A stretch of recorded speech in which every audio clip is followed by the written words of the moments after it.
চলুন আজকে আমি আপনাদেরকে একটি আচারের রাজ্যে নিয়ে যাই। আর যে আচারের রাজ্যটি গড়ে তুলেছে আমাদের সবার পছন্দের রুহি মামুনির আম্মু। আপুর এই বিজনেসটি কিন্তু আপু একদম রিসেন্টলি স্টার্ট করেছে। আর আপুর পেজে আপনারা পেয়ে যাচ্ছেন বিভিন্ন ধরনের আচার, মুরব্বা এন্ড বালাচাও।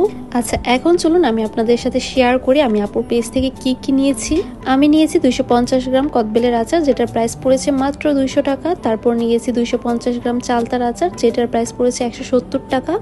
এরপর নিয়েছি মেশ জলপাই আচার, এটাও আছে 250 গ্রাম এন্ড এটার প্রাইসও কিন্তু 170 টাকা। 250 গ্রামের এই তেঁতুলের আচারের প্রাইসও কিন্তু 170 টাকায় পড়বে। আর 175 গ্রামের এই ক্রিস্পি বালাচাওয়ার প্রাইস পড়বে মাত্র 280 টাকা। আর এটা হচ্ছে আমরার মুরব্বা, এটা 250 গ্রামের প্রাইস পড়বে 240 টাকা। আর এটা হচ্ছে আমার সবচেয়ে বেশি পছন্দের তেঁতুলের মুরব্বা, এটা 250 গ্রামের প্রাইস পড়বে 300 টাকা। যাই হোক, quantity and taste wise price কিন্তু অনেক বেশি রিজনেবল রেখেছে আপু। প্রত্যেকটা আচার অনেক বেশি মজা অ্যান্ড অনেক বেশি ফ্রেশ ছিল।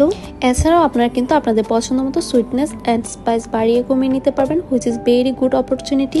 যেহেতু আপুর একদম নিউ বিজনেস পেজ, তাই আমি আমার পক্ষ থেকে একটু সাপোর্ট করার জন্য আপুর পেজে 4টা আচার অর্ডার করেছিলাম। সেই সাথে আপু আমাকে এতগুলো গিফট পাঠিয়ে দিয়েছে। আপনারা যারা আমার মতো আচার খেতে অনেক বেশি লাইক করেন, তারা কিন্তু ফেসবুক পেজ টক আচার কুটির থেকে এই আচারগুলো পারচেস করে ফেলতে পারেন। ইনশাল্লাহ প্রত্যেকটা আচার এন্ড মুরব্বা বালাচাও আপনাদের অনেক বেশি ভালো লাগবে আশা করি। এন্ড আপুর যেহেতু নিউ বিজনেস, তাই সবাই সবার জায়গা থেকে আপুকে একটু সাপোর্ট করার ট্রাই করবেন। আর লাইক এন্ড ফলো দিয়ে পেজের পাশেই থাকবেন। আসসালামু আলাইকুম, আল্লাহ হাফেজ।